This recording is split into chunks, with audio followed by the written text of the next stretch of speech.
Welcome to Engineering Influence, a podcast from the American Council of Engineering Companies. My name is Jeff Urbanchuk, Senior Vice President of Communications and Marketing at ACEC National, and I'm very pleased to be joined in the studio today by WSP U.S. Region President Joe Sczurko. Joe, thank you for coming in. Jeff, thank you for having me in. Thank you for having me into Washington. So you came on board as CEO of WSP in April of this year. Tell us a little bit about your journey to the CEO station, because I know that you had an interesting, joining into WSP through acquisition, and then you worked through a specific environmental line of work, and then, with the departure of the previous CEO, it became a search. So tell us a little bit about your journey. Sure, absolutely. I've been really fortunate throughout my whole career to be in this wonderful engineering profession, starting in the mid-1980s in a regional engineering company in Maine. So it's been quite a progression and quite a journey to what I'm leading today in WSP with 19,000 people across all the United States. My background is in civil and environmental engineering. Started, I think, like a lot of people do in our profession, with the basics, out in the field, installing wells, doing geotechnical studies, really getting a great foundation. Early in my career, not only myself, my mentors really felt that I had an affinity for the business side of the business. Mm-hmm. And thankfully, they advanced me through project management ranks. I had an opportunity to do an expat assignment very early in my career in Europe. And that globalization is, I think, really useful to somebody in our industry and in our careers. Once I came back to the United States, I then did what I call the zigzag. Yeah. Got exposure in the proposal team, got exposure into business development, got exposure as a client account manager, and eventually migrated into operations management. And it was there that I really think I began to see the synergy between the three elements that I always think are important in our kind of business and our kind of industry. And that is clients, projects, and people. And as I progressed in my career since my first operational assignments, I've really tried to bring all three of those together. I'm fortunate also to have had experience in a lot of different industry sectors and markets. So beyond just transportation infrastructure, in the private sector with aerospace companies, major manufacturing, chemicals, oil and gas, mining, water agencies, transit agencies, state highway agencies, and now a lot of exposure to high tech and some of the newer industries that have emerged and become clients for us, and certainly key stakeholders. My final journey prior to WSP was with Wood. In 2022, Wood made a decision to divest of the environment and infrastructure business. At the time, environment and infrastructure was one of several businesses I was leading on a global scale for Wood. But it was really appealing for me to go back to my roots as an environmental professional and to be part of a pretty significant sales process as well. So I led that sales process for Wood, which culminated in WSP acquiring the business in September of 2022. Spent about a year and a half running the earth and environment business in the U.S. prior to being asked to take on the USA president role. So that journey has gotten me, as I said, through a lot of different industry sectors, working on a global scale. But I'll repeat it. The three things that throughout my career that have been valuable to me is keeping in focus our clients, the projects we execute for them, whether that's mega projects or the smallest job, and then people. Bringing all those things together is really what I think is the essence of my role as a leader in the business. So it's interesting having all that exposure to different areas of industry, both within the civil world, but then, as you mentioned, aerospace, technology, everything else, really getting that full breadth of business in all international and national markets, right? And then being chosen through an internal search process to become the CEO for the U.S. at WSP. It kind of demonstrates to especially our younger members, that really the future is out there. It's just a question of taking advantage of the opportunities that present themselves. Absolutely. I spent a ton of time with our developing professionals network, our DPNs, we call them inside WSP, 0 to 10 year experience folks. And they really are intrigued by career paths, career journeys, opportunities that are open for them. And I like to reflect on how things are the same since I first started in the mid-1980s, and how things are different. And the difference is now projects are much more complex. They're much more interdisciplinary. Frankly, we actually have people that are non-engineers working in our company that are so important to the execution of our projects, the delivery for clients. And I tell them what an exciting time it is. In my career, Jeff, it's never been better in terms of our client needs from those different end sectors. The scope and scale of the projects, really meaningful in terms of sinking your teeth into challenge. And I think it's a great industry. It's provided me a great opportunity and a great career. And I see that potential in so many of our people right now today. I want to dig into some of those areas that you mentioned there. But before we do, coming in as a new CEO, you're setting out your vision for what WSP in the United States should be. Right. How are you formulating that vision? How are you going through and talking to people, talking to employees and getting that strategic view in place? Right. I'm a little fortunate in I was already in WSP at the time of being selected. And as part of the interview process, I laid out, I guess, the standard executive roadmap, first 100 days, first 6 months, first year, 3 years. And I really spent time thinking about that vision, thinking about how I wanted to evolve the business. And that also sequenced very well with WSP going through its 3-year planning cycle, 25 through 27. And that's something we've started here just in the recent weeks right now. So I laid out my plan beforehand, but part of my plan was very much to get out in front of our offices, get out in front of our clients, engage with our employees at various levels. So not just executive meetings, not just targeting particular areas of the workforce, but really a broad cross-section through town hall events, through DPN breakout sessions where I got to talk to our 0 to 10 year professionals, even this summer talking with our interns. All of that was very important from an internal standpoint on getting a health check internal to the organization. What was working well in our organization? What did they see as the future? What did they see as the challenges inside the organization, among their clients, and in trying to be a more efficient, effective, long-term growth organization?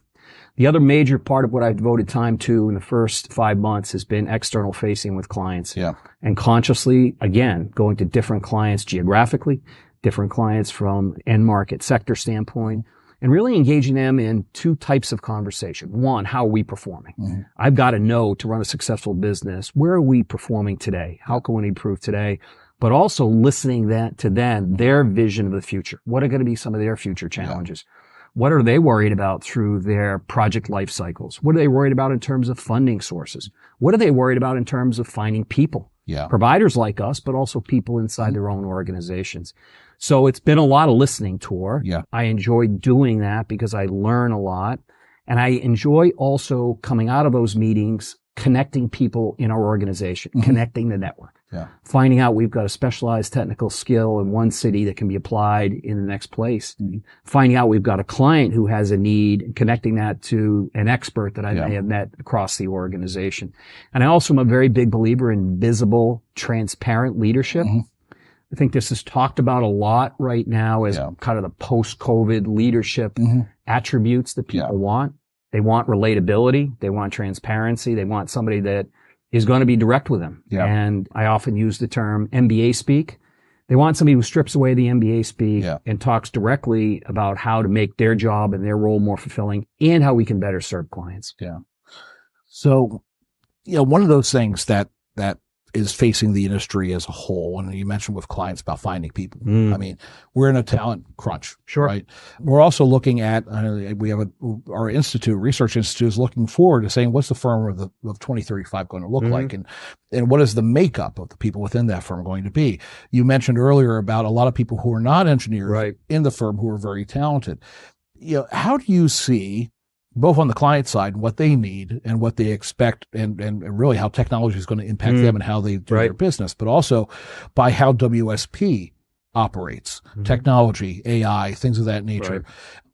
How are you trying to be as competitive as possible to attract talent in the marketplace, but also trying to position yourself to take advantage of all these opportunities that are coming out in efficiencies or technology? So first and foremost, I think there's always going to be a home in engineering companies like ours here domestically in the United States for the well-trained, well-educated, crackerjack engineer in whatever discipline, MEP, civil, whatever. There'll always be a home for that. And we will continue to have demand for that simply because those skill sets are highly demanded in other industry sectors. You come through in a great engineering program in the United States, you can do a lot of things. We're just hopeful that we retain most of those to the engineering community.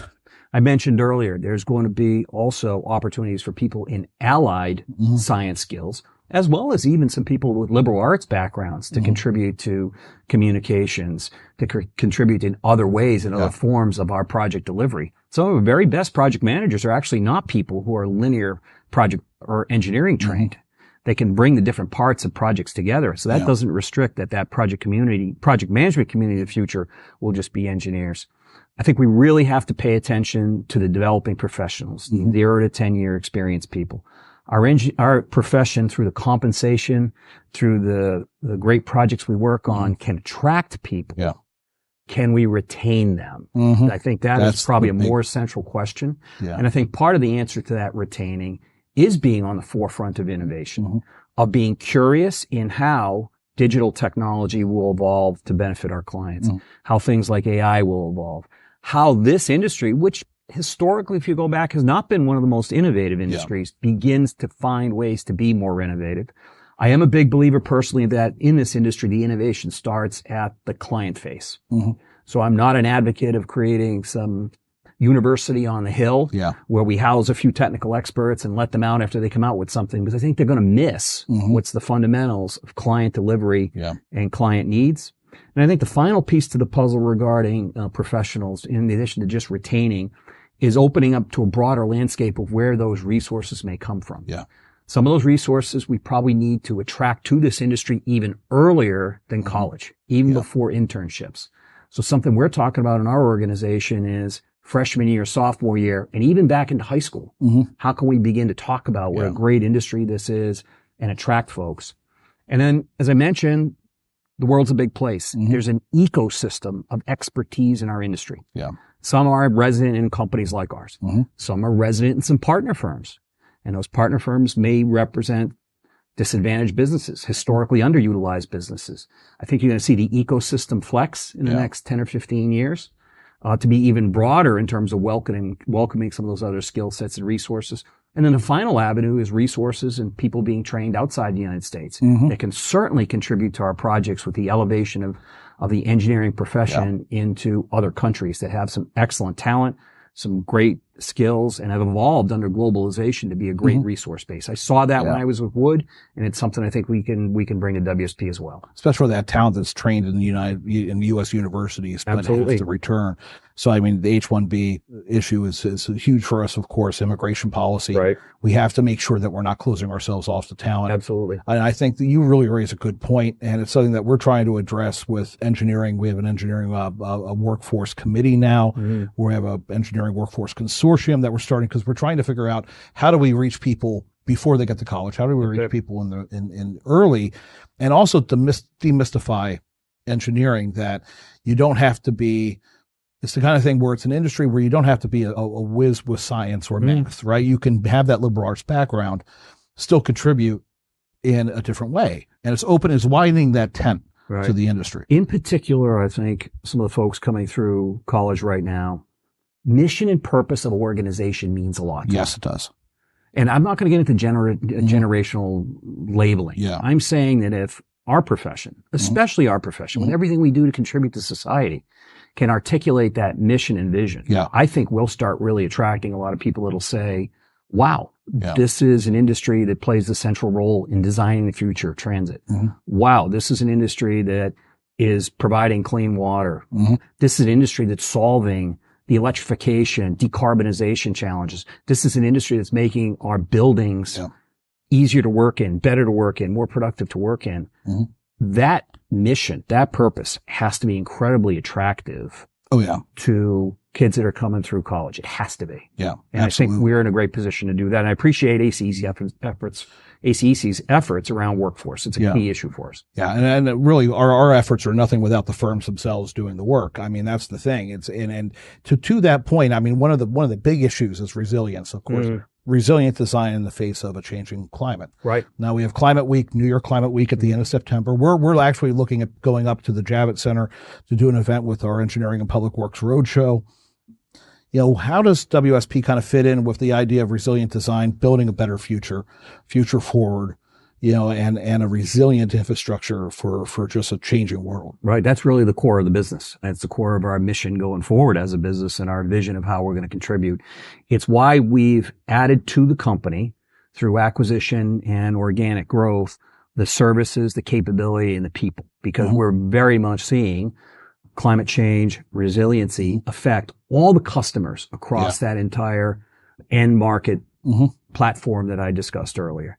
So absolutely transit rail inefficiencies that exist today, modernization that's needed in transit rail and with roadways and highways and bridges is absolutely fundamental. And a lot of things were not designed for the future climate conditions that we're going to experience.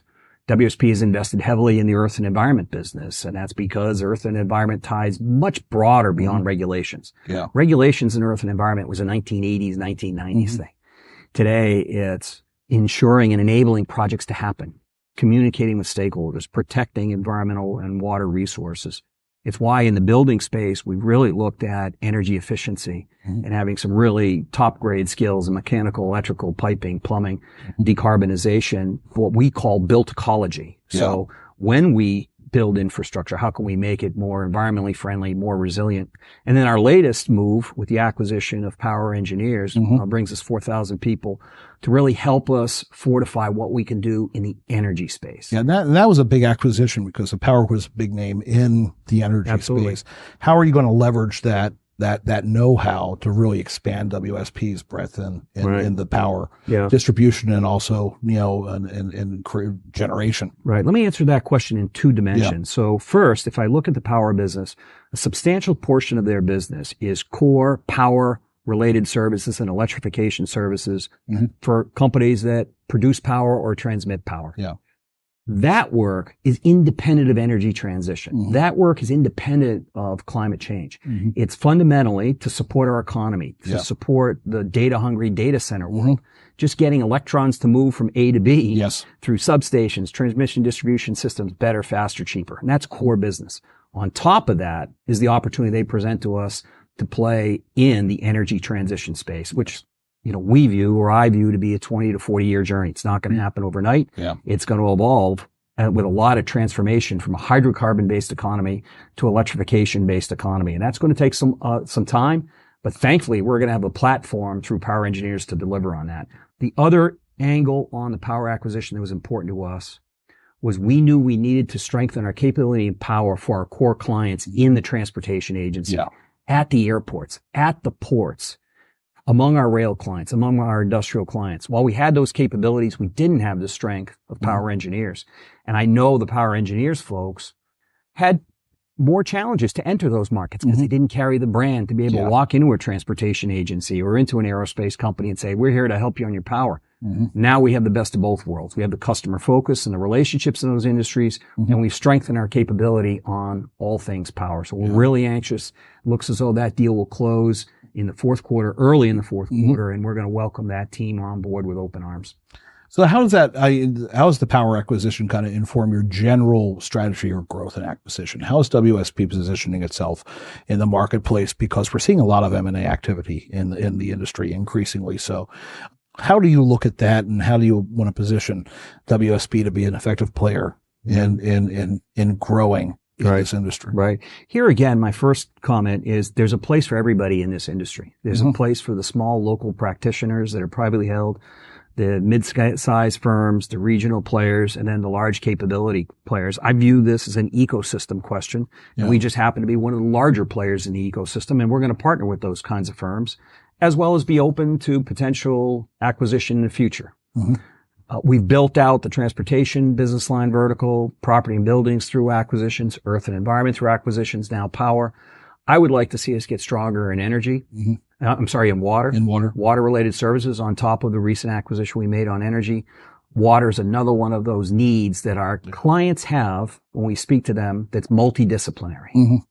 And the more that we can be client-facing and a client-centric company gets us out of being somebody who chases projects and rather developing long-term client relationships through our client account program. So I put up water as a key area. I think a lot of our owners, both in the public sector and private sector, also are trying to figure out and find the resources to execute their projects, which opens door to construction management and project management services, which again is an area of service we're heavily involved in now, but I see even greater opportunities to grow into as a business. And then finally, power will bring us some capability in food and beverage, but anything that connects back to the consumer world through major industrial clients is important to us.